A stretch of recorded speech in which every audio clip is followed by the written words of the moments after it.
اس نے کہا میری پریشانیاں، میری مصیبتوں کا حل جو ہے وہ درود شریف کے اندر ہے۔ سعودی عرب سے ایک وفد آیا ہے، ایک بڑی کمپنی کو جو فنی تبرید ہیں، جو ایئر کنڈیشن کا کام کرنے والے ہیں، ان ٹیکنیشین کی ضرورت ہے۔ اپوائنٹمنٹ لیٹر تھا، اس کے اندر لکھا گیا کہ اس شخص کو تعینات کرتے ہیں کہاں پر؟ طائف کے اندر۔ جو رئیس تھا نا اس کمیٹی کا، لجنہ کا، اس نے کہا کہ تمہیں نبی کریم صلی اللہ علیہ وسلم کے ساتھ اتنی محبت ہے، ایسا کرو یہ کانٹریکٹ مجھے واپس دو۔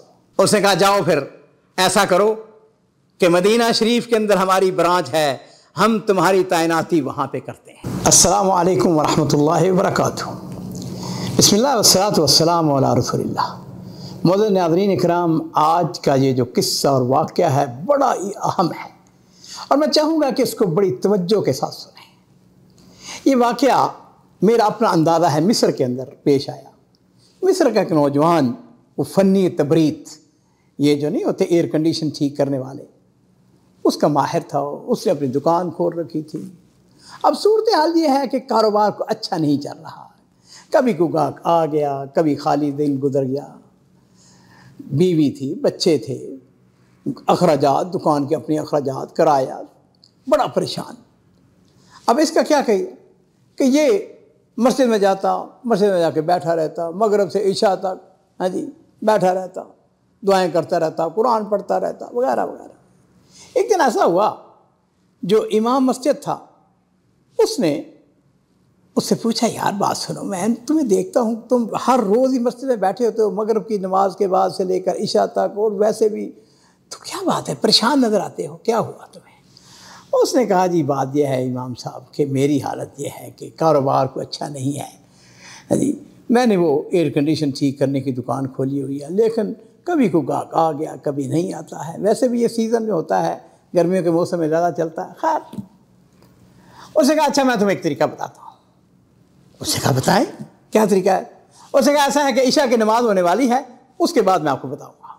اس نے کہا ٹھیک، اچھی بات ہے۔ لو جی ناظرین اکرام، عشاء کی جب نماز ختم ہوئی تو امام صاحب کھڑے ہوئے، انہوں نے میکروفون کو سنبھالا، اور عزیزو انہوں نے جو اپنا مختصر لیکچر تھا اس کے اندر ابی کعب رضی اللہ تعالی عنہ والی بڑی مشہور حدیث ہے وہ بیان کی، جس کے اندر انہوں نے رسول اللہ صلی اللہ علیہ وسلم سے آ کے عرض کی کہ یا رسول اللہ انی اکثر الصلاۃ علیک، میں آپ کے اوپر کثرت کے ساتھ درود شریف پڑھنا چاہتا ہوں، فکم اجل لک من صلاتی، اللہ کے رسول میں کتنا وقت آپ کے اوپر درود شریف پڑھوں؟ تو نبی کریم صلی اللہ علیہ وسلم نے فرمایا ما شئت، قال الربع، عرض کرتے ہیں کہ اللہ کے رسول چوتھا حصہ جو میں نے مقرر کر رکھا ہے اس میں چوتھا حصہ، آپ نے فرمایا ما شئت وان زدت وهو خیر لک، فرمایا جتنا جی چاہے پڑھو، لیکن اگر زیادہ وقت دے سکو، زیادہ درود شریف پڑھو تو تمہارے لیے بہتر ہے۔ عرض کرتے ہیں اللہ کے رسول پھر آدھا ہے وقت، آپ نے فرمایا کہ اچھی بات ہے لیکن اگر زیادہ کر سکو، اور پھر عرض کرتے ہیں اللہ کے رسول پھر میں 2/3 حصہ وہ آپ کے اوپر درود شریف پڑھتا رہوں؟ تو نبی کریم صلی اللہ علیہ وسلم نے فرمایا کہ وَإِن زِدْتَ فَهُوَ خَيْرٌ لَكَ، اگر اس سے بھی زیادہ وقت دے تو تمہارے لیے بہتر ہے۔ تو کیا کہتے ہیں؟ کہنے لگے قال یا رسول اللہ فجعل صلاتی کلھا لک، پھر میں جو سارا وقت ہے میں آپ کے اوپر درود شریف ہی پڑھتا رہوں؟ تو نبی کریم صلی اللہ علیہ وسلم، ہم سب کے ماں باپ قربان ہوں اور ہم بھی قربان ہوں، آپ نے ارشاد فرمایا اذن تکفی ہمک ویغفر لک ذنبک، اگر تو کثرت کے ساتھ میرے اوپر درود شریف پڑھے گا تو پھر کیا ہوگا؟ تمہارے ہم، تمہارے غم، تمہاری پریشانیاں وہ دور ہو جائیں گی، اور اللہ تمہارے گناہوں کو معاف کر دیں گے۔ اللہ تعالیٰ نے قرآن پاک کے ارشاد فرمایا نا، ان اللہ وملائکتہ یصلون علی النبی یا ایھا الذین آمنوا صلوا علیہ وسلموا تسلیما۔ لو جی یہ جو نوجوان ہے اس نے وہ درس جو ہے اس نے کہا میری پریشانیاں، میری مصیبتوں کا حل جو ہے وہ درود شریف کے اندر ہے۔ اس نے کیا کیا؟ اس نے کہا کہ اچھا جی میں نے آج کے بعد، اس نے اندازاً میں یہ بتا رہا ہوں کہ 500 مرتبہ، 1000 مرتبہ میں نے درود شریف پڑھنا ہے نبی کریم صلی اللہ علیہ وسلم کے اوپر۔ اب وہ فارغ بیٹھا ہوا ہے، چلتے پھرتے اٹھتے بیٹھتے جہاں وقت ملتا وہ نبی علیہ الصلوۃ والسلام کے اوپر درود شریف پڑھ رہا ہے۔ لو جی وقت گزرتا چلا گیا، وہ درود شریف پڑھتا رہا اپنے روٹین کے اندر. اس نے جو وقت مقرر کر رکھا تھا کہ میں نے اتنی مرتبہ درود شریف پڑھنا ہے، پڑھتا رہا. بہرحال ایک دن ایسا ہوا کہ وہ درود شریف پڑھ رہا ہے اور اس کے ٹیلی فون کی گھنٹی بجتی ہے. اس نے ٹیلی فون اور نمبر جو ہے وہ سیف نہیں تھا.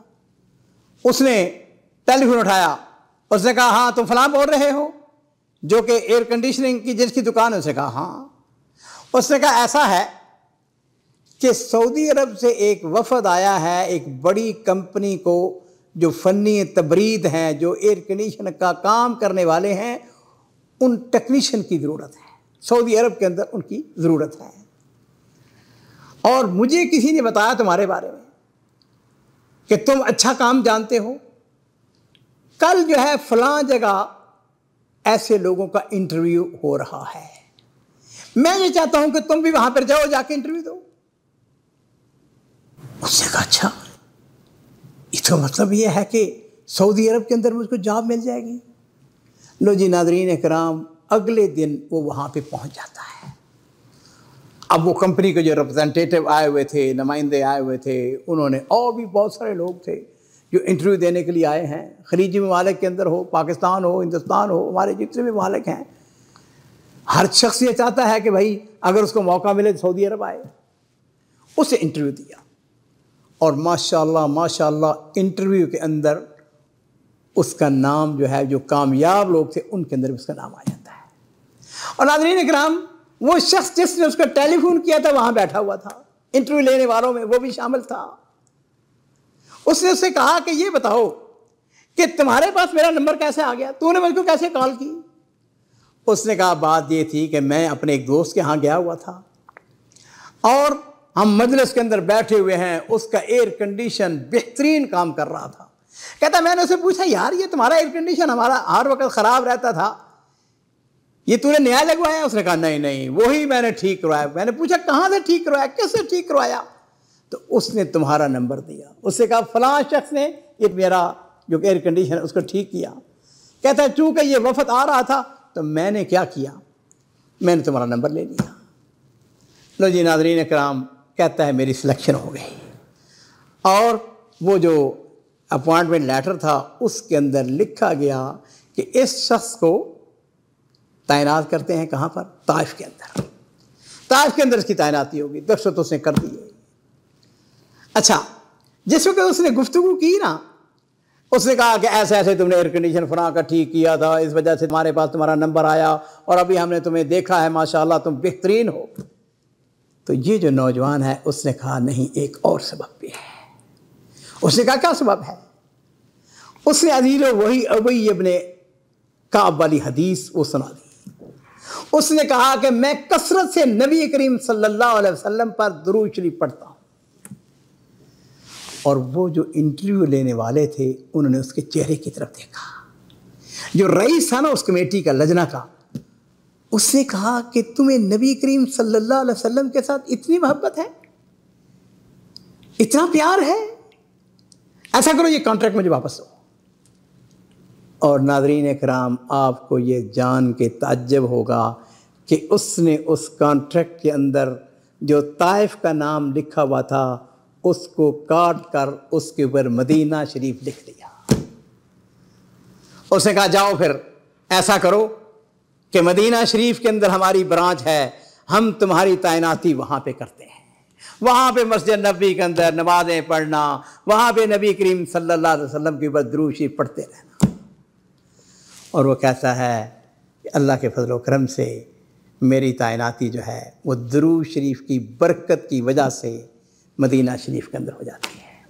ناظرین اکرام، اس کے اوپر لمبی گفتگو ہو سکتی ہے، لیکن میں آپ کو، یہ حقیقت ہے، اس میں کوئی شبہ نہیں ہے، بے شمار ہمارے مسائل کا حل کثرت کے ساتھ درود شریف ہے. مجھ سے کئی لوگ پوچھتے ہیں مجاہد صاحب ہماری یہ پرابلم ہے، ہمارے گھر میں جھگڑا ہے، بیٹی کا رشتہ نہیں ہو رہا ہے، نوکری نہیں مل رہی ہے، کاروبار نہیں چل رہا ہے، رزق کی تنگی ہے، بیماری ہے گھر کے اندر. تو میں اس کے ایک ہی جواب دیتا ہوں، کثرت کے ساتھ درود شریف پڑھو. اٹھتے بیٹھتے جاگتے. ابھی میں یہ ریکارڈنگ کرنے کی تیاری کر رہا تھا تو میرا ماشاءاللہ نوجوان ہمارا بھتیجا ہی لگتا ہے، وہ آ گیا. میں نے اسے ایسے ہی سوالات کرنے شروع کر دیے کہ انی اکثر الصلاۃ کا کیا معنی ہے. میں نے کہا کہ یہ جو حدیث کے الفاظ ہیں کہ میں سارا وقت آپ پر درود شریف پڑھتا رہوں، اس سے بڑی عجیب و غریب بات سنائی جو کہ میں نے پہلی دفعہ سنی ہے اور میں آپ کے ساتھ شیئر بھی کرنا چاہ رہا ہوں. کہنے لگا کہ ہمارے استاد بعض اوقات یہ بھی کرتے تھے کہ وہ ہاتھ آسمان والے کی طرف اٹھاتے تھے اور اللہ کی حمد بیان کرنے کے بعد وہ صرف اور صرف درود شریف پڑھتے رہتے اور اس کے بعد جو ہے وہ اپنی دعا ختم کر دیتے. مسئلہ ہے گھر کے اندر، لڑائی ہے، جھگڑا ہے، بیٹی کا رشتہ نہیں ہو رہا ہے، مشاکل ہیں، پریشانیاں ہیں، تو کثرت کے ساتھ. اور اس بات کو نہ بھولیں کہ یہ جو میرے ماں باپ قربان ہوں، نبی کریم صلی اللہ علیہ وسلم کے الفاظ بڑی خوبصورت ہیں. اذن تخفى ہمک ویغفر لک ذنبک، تمہاری پریشانیاں دور ہو جائیں گی اور اللہ تعالیٰ تمہارے گناہوں کو معاف کر دیں.